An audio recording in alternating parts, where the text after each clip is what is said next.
Alhamdulillahi Rabbil Alamin wa bihi nasta'inu ala umurid dunya waddin. Wassalatu wassalamu ala asrafil anbiya'i wal mursalin Sayyidina wa maulana Muhammadin wa ala alihi wa ashabihi ajma'in wa man tabi'ahum bi ihsanin ila yaumiddin. Asyhadu an la ilaha illallah al-malikul haqqul mubin wa asyhadu anna Muhammadan abduhu wa rasuluh sadiqul wa'dil amin. Hadratul afadil, hadratul mukarramin yang kita takzimi, segenap takmir Masjid Nurul Asri, panitia Ramadan Masjid Nurul Asri, rekan-rekan semuanya yang dimuliakan Allah, hadirin hadirat peserta kajian, barakallahu fikum. Puji syukur kita aturkan ke hadirat Allah Subhanahu wa taala atas limpahan karunia-Nya kita dihimpun pada pagi hari ini di dalam majelis ilmu. Meskipun hanya secara daring, secara online, insya Allah tidak mengurangi semua keutamaan bermajelis ilmu yang bisa kita raih dari sisi Allah Subhanahu wa ta'ala. Semoga setiap langkah yang kita tempuh pada hari ini menjadi pemudah jalan kita semua menuju ke surga. Dan semoga duduk kita semua termasuk taman di antara taman-taman surga tempat Allah mencurah-curahkan rahmat-Nya, menaungkan sayap-sayap malaikatnya, menurunkan sakinah ke dalam hati kita, dan menyebut-nyebut nama kita semua dengan bangga pada makhluk-makhluk mulia yang ada di sisinya. Hadirin hadirat yang dimuliakan oleh Allah Subhanahu wa taala, sesuai dengan firman Allah dalam Suratul Baqarah ayat yang ke-183. Dia Jalla Jalaluh memanggil kita semua. Ya ayyuhalladzina amanu kutiba alaikumus siyamu kama kutiba alal ladzina min qablikum la'allakum tattaqun. Wahai orang-orang yang beriman, diwajibkan atas kalian berpuasa, sebagaimana diwajibkan atas orang-orang sebelum kalian, agar kalian bertakwa. Ayat ini ringkas namun mengandung pengertian yang sangat mendalam bagi kita tentang fardu yang Allah khususkan bagi kita, diistimewakan untuk umatnya Muhammad sallallahu alaihi wasallam. Maka Ramadan sebagai tamu agung yang Allah Subhanahu wa taala anugerahkan dengan penuh keberkahan kepada kita semua, penuh dengan bertambahnya kebaikan di setiap keadaan, yang pada siangnya difardukan puasa dan pada malamnya disunnahkan qiyamul lail. Di sini kita harus mempersiapkan bekal yang sebaik-baiknya untuk menyambut dan memasukinya. Sesuai dengan ayat tadi, ya ayyuhalladzina amanu, wahai orang-orang yang beriman. Maka bekal pertama dan utama yang patut untuk kita siapkan menyongsong Ramadan dan memasukinya adalah bekal iman. Iman ini seakan-akan menjadi input. Puasa menjadi proses dan takwa menjadi output dari sebuah sistem bernama Ramadan. Kalau outputnya yaitu takwa, kita bermasalah. Maka ada kemungkinan inputnya yang tidak beres atau prosesnya yang kurang baik atau input maupun prosesnya error. Maka untuk membenahi sistem ini supaya berjalan dengan baik, menghasilkan output yang sesuai harapan tadi, la'allakum tattaqun, kita perlu untuk menyiapkan bekal iman. Dalam bekal iman itu, apa saja yang menjadi indikator kesiapan kita? Yang pertama, rasa keterpanggilan. Ya ayyuhalladzina amanu. Wahai orang-orang yang beriman. Dulu waktu saya kecil ada candaan, wahai orang-orang yang beriman, yang tidak beriman tidak hai. Ini candaan, tapi sebenarnya mengandung maksud yang sangat dalam. Karena ketika Allah Subhanahu wa taala memanggil orang-orang yang beriman, maka panggilan itu memang betul-betul hanya menggetarkan hati orang yang hatinya beriman. Sementara orang-orang yang tidak memiliki iman dalam hatinya sudah tentu tidak merasa terpanggil, sudah tentu tidak merasa tergetar, sudah tentu tidak merasa ini ada hubungannya dengan mereka. Nah, seberapa besar keterpanggilan kita? Seberapa kentara rasa di dalam hati kita bahwa inilah kita, inilah aku, yang dipanggil oleh Allah Subhanahu wa taala adalah aku. Dan dia memanggil dengan begitu mesranya, wahai orang-orang yang beriman. Maka keterpanggilan itu menjadi unsur penting dari indikator apakah kita betul-betul siap memasuki Ramadan sebagai orang beriman, memprosesnya dalam puasa, dan keluar sebagai orang bertakwa. Dengan demikian, seperti apa keterpanggilan itu? Saya sering menceritakan kisah bahwa beberapa tahun yang lalu saya hendak menuju ke kota Banjarmasin di Kalimantan Selatan. Ada acara di sana. Berangkat sore dari Jogja, terlebih dahulu harus menuju ke Jakarta. Di Jakarta malam itu ada beberapa acara, termasuk rapat yang sampai menjelang tengah malam. Kemudian istirahat sejenak dan sebelum subuh sudah harus menuju ke Bandara Soekarno-Hatta. Di Bandara Soekarno-Hatta sudah check-in, melaporkan diri, kemudian mendapatkan boarding pass, siap untuk naik pesawat. Maka saya pun menunggu di ruang tunggu yang disediakan, sesuai dengan tujuan saya, yaitu Banjarmasin, waktu itu di F6. Ruang tunggunya. Ketika saya sedang duduk-duduk santai menanti penerbangan lanjutan, ketika saya sedang berada di F6, maka kemudian duduk santai menanti, terdengarlah sebuah pengumuman kepada para penumpang pesawat Garuda Indonesia dengan nomor penerbangan GA200 tujuan Yogyakarta. Dipersilakan segera naik ke pesawat melalui pintu F2. Mendengar pengumuman tersebut, saya segera bangkit dari kursi saya, merasa bahwa saya telah salah ruang tunggu. Barusan ada pengumuman di F2, kenapa saya di F6? Maka saya pun bergegas menuju ke F2.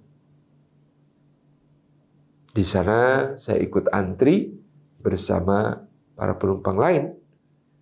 Dan tiba giliran saya untuk menyerahkan boarding pass atau pas tanda naik pesawat kepada petugas. Petugasnya terheran-heran. Loh, Bapak mau kemana? Tanya mereka. Saya ketika ditanya demikian baru tergeragap dan menyadari. Iya, ke Banjarmasin, Mas. Oh, Banjarmasin di F6, Pak.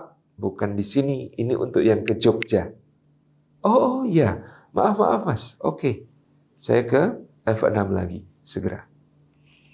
Perjalanan saya kembali ke F6. Dan ini menjadi pelajaran.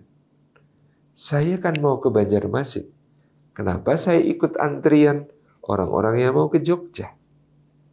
Kenapa saya pakai pindah ruang tunggu segala? Dari sudah betul F6 untuk ke Banjarmasin hingga ke F2 dan bahkan ikut antri untuk naik pesawat, padahal pesawat itu ke Jogja. Ketika saya renungkan, saya temukan jawabannya bahwa karena saya merasa bahwa diri saya adalah orang Jogja, maka setiap mendengar kata Yogyakarta ada rasa tergetar.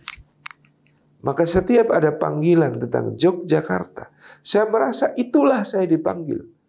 Maka setiap kali ada sebutan tentang Yogyakarta, saya merasa sayalah yang sedang dibicarakan. Nah, saya betul-betul merasa bahwa diri saya adalah orang Jogja. Nah, hadirin hadirat yang dimuliakan oleh Allah Subhanahu wa taala, apakah kita dalam panggilan Allah, ya ayyuhalladzina amanu, wahai orang-orang yang beriman tadi, kita sudah merasakan hal yang sama? Begitu ada panggilan wahai orang-orang yang beriman, oh itu saya. Wah, saya dipanggil. Apakah kita merasa demikian? Apakah kita merasa panggilan yang sangat mesra dari Allah ditujukan untuk kita? Apakah kita merasa bahwa setiap kali orang beriman disebut, maka urusannya adalah urusan tentang kita, karena kita adalah orang beriman? Itu yang pertama. Dalam kaitan panggilan Allah, ya ayyuhalladzina amanu kutiba alaikumusiyam. Wahai orang-orang yang beriman, diwajibkan atas kalian berpuasa. Tentu kita kalau menarik maju maupun menarik mundur dari ayat ke-183 surat Al-Baqarah ini sampai ke keseluruhan mushaf, kita akan menemukan ya ayyuhalladzina amanu yang lain. Kita akan menemukan orang yang selalu merasa dipanggil ketika Allah bicara, wahai orang-orang yang beriman. Ini yang pertama. Apakah kita merasa terpanggil? Yang kedua, bekal persiapan kita dalam masuki Ramadan, tentu diantaranya adalah iman itu dalam bentuk kegembiraan, kebahagiaan. Apakah kita bahagia? Apakah kita senang? Apakah kita gembira menyambut Ramadan yang penuh berkah ini? Apa alasannya gembira? Kalau kita memang berbahagia, bergembira dengan iman itu, ya karena kita bergembira mendengar Rasulullah sallallahu alaihi wasallam bersabda, "Atakum Ramadan syahrul mubarak." Datang kepada kalian bulan Ramadan, bulan yang penuh dengan keberkahan. Bagaimana hati kita tidak bahagia dengan Ramadan kalau hati kita beriman? Sementara Ramadan itu menjanjikan berkah, kebaikan yang terus bertambah di setiap keadaan. Bagaimana mungkin Ramadan tidak membahagiakan kita? Kalau Rasulullah mengatakan tuftahu fihi abwabul jannah, dibuka pintu-pintu surga di dalamnya. Bagaimana Ramadan tidak membahagiakan kita kalau Rasulullah SAW mengatakan wa tughlaqu fihi abwabul jahim, ditutup pula lah pintu-pintu neraka. Sehingga semua kebaikan-kebaikan mudah dilakukan dan keburukan-keburukan dipersulit serta dipersempit di bulan Ramadan. Bagaimana kita tidak merasa bahagia dengan kedatangan Ramadan? Karena wa tughallu fihi asyayatin, dibelenggu di dalamnya syaitan-syaitan. Bagaimana hati kita tidak berbahagia dengan datangnya Ramadan? Karena semua amal kebaikan dilipat gandakan oleh Allah. Yang sunnah-sunnah ditulis oleh para malaikat, tercatat sebagai wajib-wajib. Sementara yang wajib-wajib dilipat gandakan oleh Allah Subhanahu wa taala 10 kali, 70 kali, 700 kali.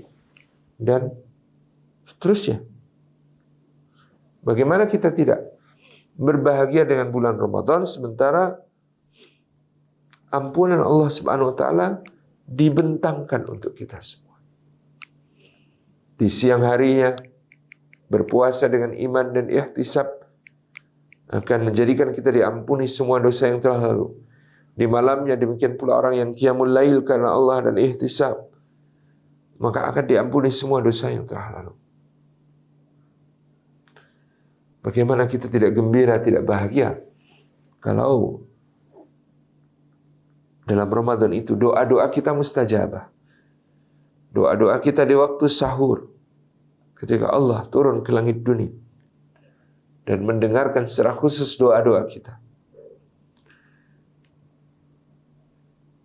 Doa ketika sedang berpuasa, dari awal puasa sampai terbenam matahari. Doa-doa ketika kita berbuka puasa, yang dijamin Rasulullah SAW mustajabah. Semua itu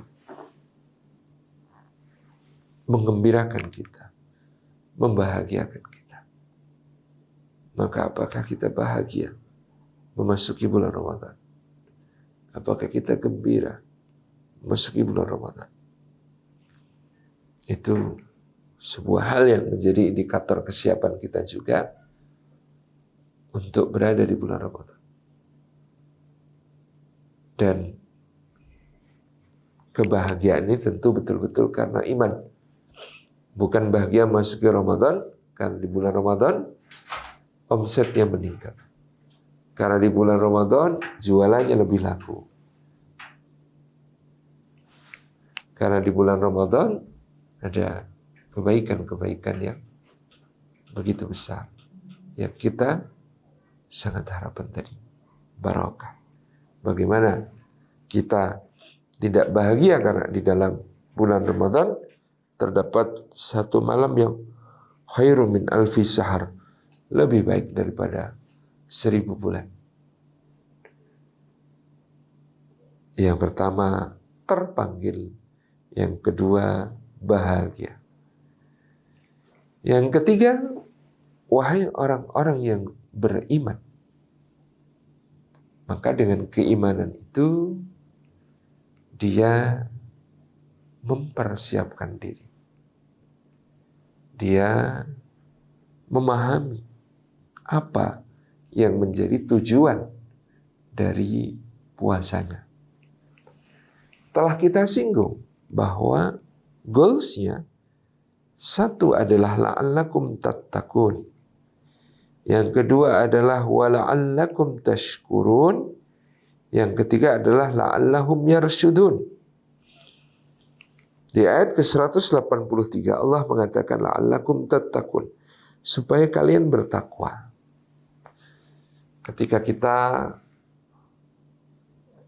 membayangkan takwa, kita memahami takwa itu menjalankan segala perintah Allah dan menjauhi larangannya. Tujuan itu seakan-akan tidak menarik untuk kita.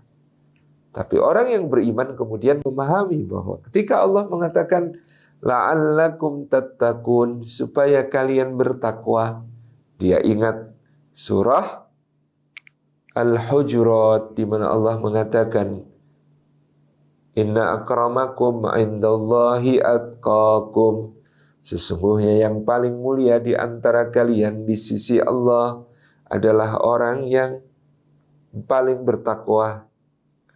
Maka tadi ketika puasa ditujukan kepada kita la'allakum tattaqun, supaya kalian bertakwa, supaya kalian menjadi makhluk yang paling mulia di sisi Allah. Insyaallah. Lalu kita menemukan ayat dalam surah At-Talaq, ayat yang kedua dan ayat yang ketiga. Allah mengatakan, wa may yattaqillaha yaj'al lahu makhraja wa yarzuqhu min haitsu la yahtasib. Dan barang siapa bertakwa kepada Allah, Allah akan menjadikan untuknya jalan keluar dan diberi rizki dari arah yang tidak disangka-sangka. Maka ketika kita berpuasa, Allah mengundang kita la'allakum tattaqun, supaya kalian bertakwa. Yang kedua adalah agar Allah menjadikan jalan keluar bagi semua masalah kita, dan Allah memberi kita rizki karunia dari arah yang tidak disangka-sangka. Dan ketiga, la'allakum tattaqun, supaya kalian bertakwa. Di ayat keempat dari surah Al-Hujurat yang sama, Allah mengatakan, wa may yattaqillaha yaj'al min amrihi yusra. Dan siapa yang bertakwa kepada Allah akan dijadikan baginya semua urusannya tertangani dengan mudah. Semua urusannya dimudahkan. Nah, ketika Allah mengundang kita berpuasa lalu mengatakan kepada kita, la'allakum tattaqun, supaya kalian bertakwa. Artinya, supaya semua urusan kalian menjadi mudah.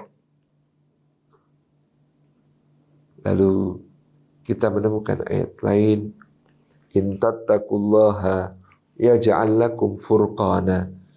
Apabila kalian bertakwa kepada Allah Subhanahu wa taala, maka Allah akan menjadikan untuk kalian furqan, satu kekuatan, kepekaan di dalam hatinya untuk membedakan yang hak dan yang batil, yang benar dan yang salah, yang halal dan yang haram.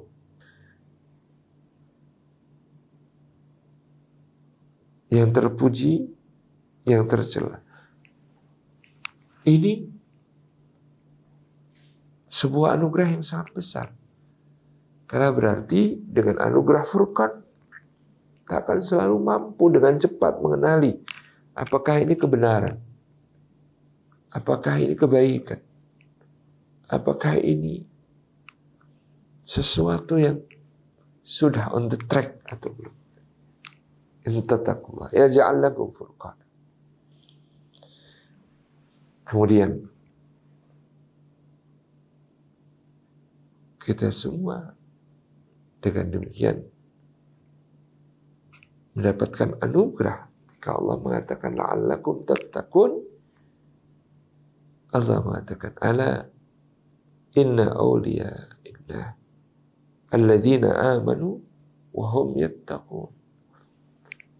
Ingatlah bahwa sesungguhnya para kekasih Allah itu adalah orang yang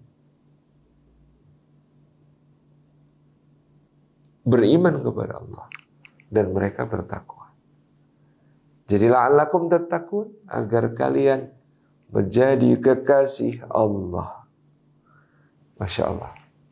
Rekan-rekan yang disayang oleh Allah Subhanahu wa taala, memahami goals pertama saja membuat kita berseri-seri bahwa ketika kita berpuasa dan kita sampai pada la'allakum tattaqun, derajat ketakwaan yang dijanjikan oleh Allah itu, maka sama dengan kita ingin menjadi makhluk yang paling mulia di sisi Allah.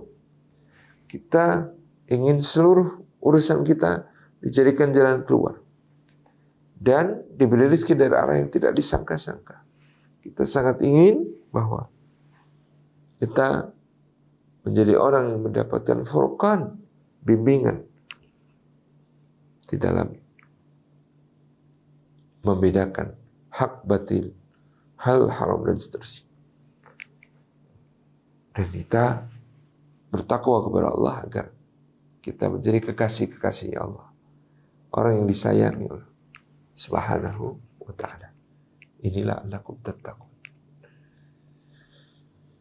Yang berikutnya di ayat ke-185 yang bicara tentang bulan Ramadan sebagai waktu puasa kita mendapati ujungnya berupa firman Allah, wa la'allakum tashkurun, dan supaya kalian pandai bersyukur.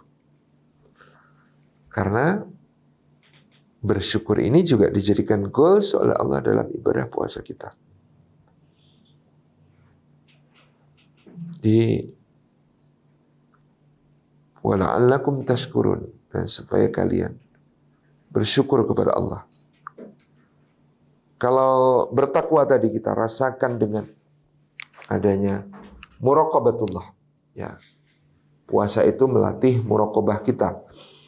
Merasa diawasi oleh Allah, merasa dilihat oleh Allah, merasa dicatat amalnya oleh Allah. Tadi kita kemudian dalam puasa itu siang hari sehaus-hausnya, selapar-laparnya, jangankan makan dan minum. Kita sudah memancangkan diri untuk puasa kita. Berwudu saja, sangat hati-hati. Ketika berwudu jangan sampai ada yang tertelan dari air kumuran tersebut. Tidak mungkin kita justru sengaja memasukkan air dari air kumuran tersebut ke dalam kerongkongan kita karena saking haus. Tetapi kita tidak melakukan itu. Karena kita yakin meskipun sebelah kita tidak tahu, meskipun orang-orang yang melihat ke arah kita tidak tahu, melihat teman-teman tidak tahu, melihat siapapun tidak tahu. Tapi kita punya keyakinan di dalam dada kita, dalam hati kita, bahwa sesungguhnya Allah tahu. Bahwa sesungguhnya Allah melihat. Bahwa sesungguhnya Allah mendengar semuanya. Bahwa sesungguhnya Allah menjadi hal yang kita takut kepadanya dalam pembatal puasa kita. Kita jaga betul-betul supaya jangan sampai batal sampai ujung maghrib nanti. Nah, kalau perasaan takwa itu dibawa ke segenap keseharian kita, dibawa ke kantor pejabat menjadi tidak ada korupsi, dibawa ke kantor kanan menjadi tidak ada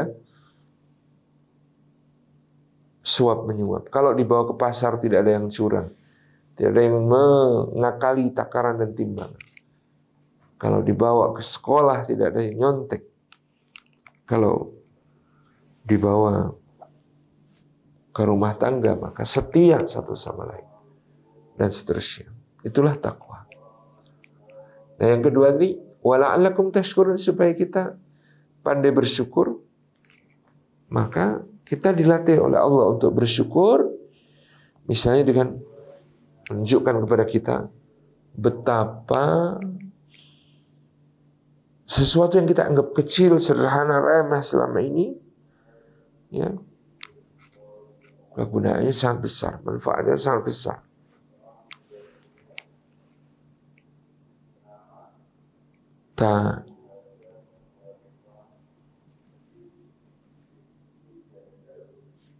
Kita merasakan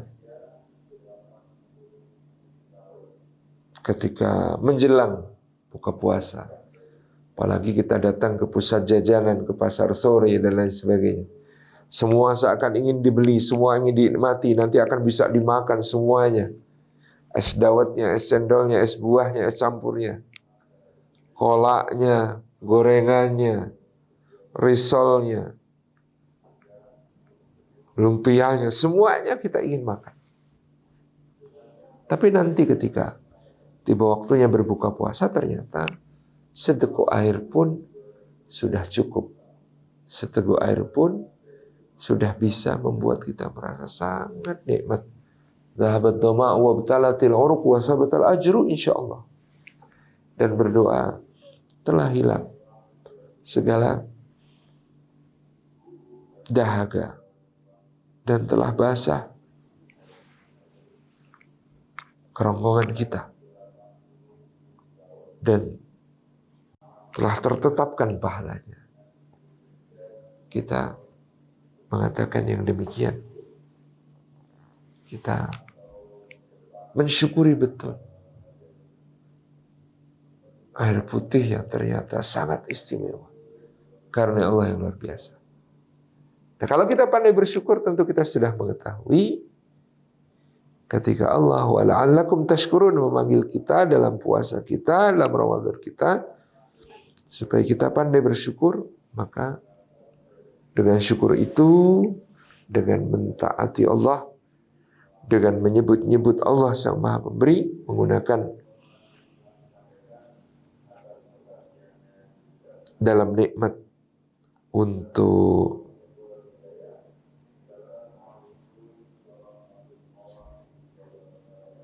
ketaatan kepada Allah dan menebarkan manfaatnya kepada sesama. La'allakum tashkurun, tentu kita sudah sangat hafal.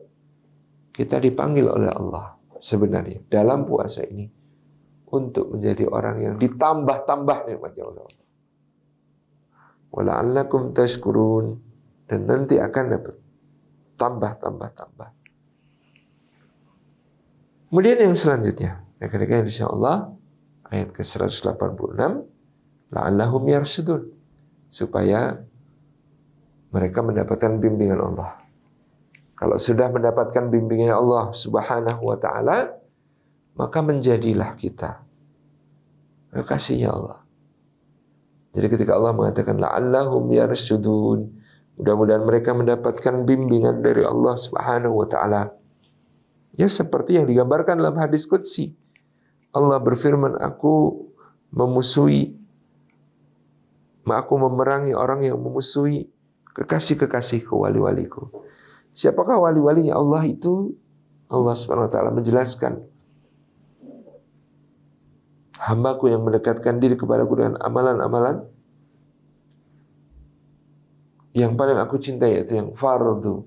Kalau amalan fardunya sudah lengkap, dia terus mendekatkan diri kepadaku dengan amalan-amalan yang sunnah, sampai aku mencintainya, kata Allah. Kalau aku sudah mencintainya, maka aku menjadi mata yang dia gunakan untuk melihat, menjadi telinga yang dia gunakan untuk mendengar, menjadi lisan yang dia gunakan untuk bicara, menjadi tangan yang dia gunakan untuk bertindak, menjadi kaki yang dia gunakan untuk melangkah. Aku, kata Allah, menjadi seluruh anggota badannya itu untuk bergerak bersama. Artinya ketika Allah mengatakan la'allahum yarshudun adalah panggilan agar kita semua menjadi kekasih Allah yang seluruh anggota badannya didirect, diberikan arahan oleh Allah Subhanahu wa taala untuk menggapai sesuatu yang menggambarkan keridhaannya. Segala sesuatunya. Maka hadirin yang dimuliakan Allah Subhanahu wa taala, inilah goals yang kemudian kita siapkan dan kita tanamkan kepada keluarga kita semuanya untuk memahaminya. Agar kita bertakwa, agar kita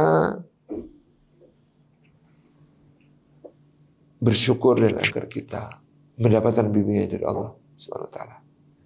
Kalau kita sudah memahami keutamaan-keutamaan ini, tentu kita akan kutiba alaikumusiyam, diwajibkan atas kalian berpuasa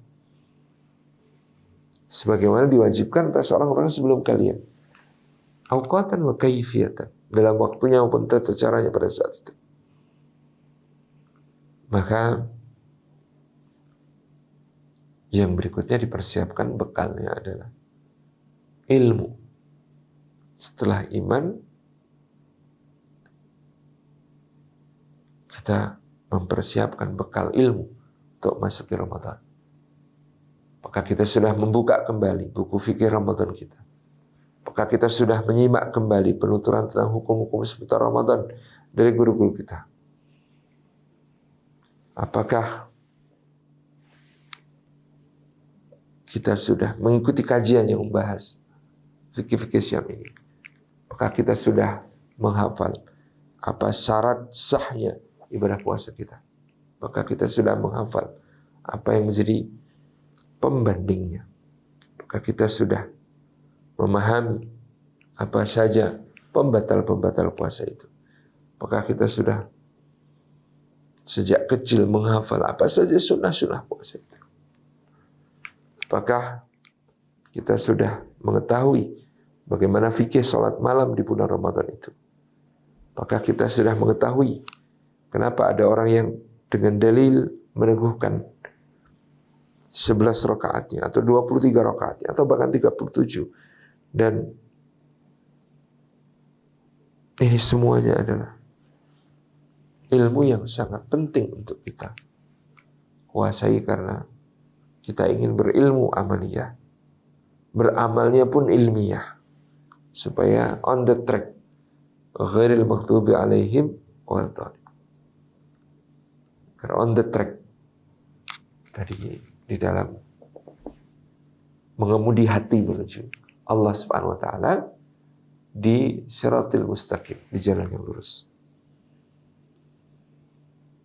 Nah, apakah kita sudah memahami apa saja yang menjadi keutamaan-keutamaan, apa yang menjadi sunnah-sunnah, apa yang menjadi perusak-perusak pahala? Semuanya bisa menyimak dan mendengar, kita memahami, dan seluruh keluarga kita ajak juga untuk memahami hal ini. Yang berikutnya, persiapannya adalah program dan target-target. Karena sudah tahu ilmunya dan keutamaannya, maka mari kita menyusun apa saja yang akan kita lakukan di bulan Ramadan. Ada target bulanan, mungkin ada target pekanan, ada target harian. Kita buat target itu realistis, tapi tetap kemudian sebaik-baik yang bisa kita ambil.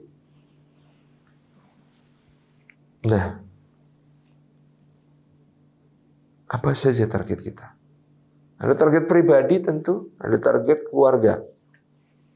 Dan setiap pribadi, misalnya Bapak punya target selama Ramadan, sholat berjamaahnya 5 waktu di masjid tiap hari. Target selama Ramadan, ikut sholat tarawih 5 kali sepekan.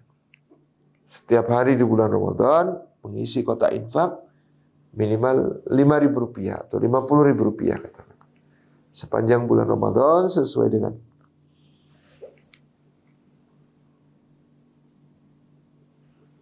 misalnya kelonggaran kita melaksanakan baca Quran setiap selesai sholat minimal 5 halaman. Setiap sholat fardu 5 halaman. Kemudian kita memberikan takjil buka puasa bersama dalam sebulan itu 5 kali. Dan seterusnya kita bisa terus menyusun target-target pribadi itu. Selain target ibadah, tentu ada target akhlak.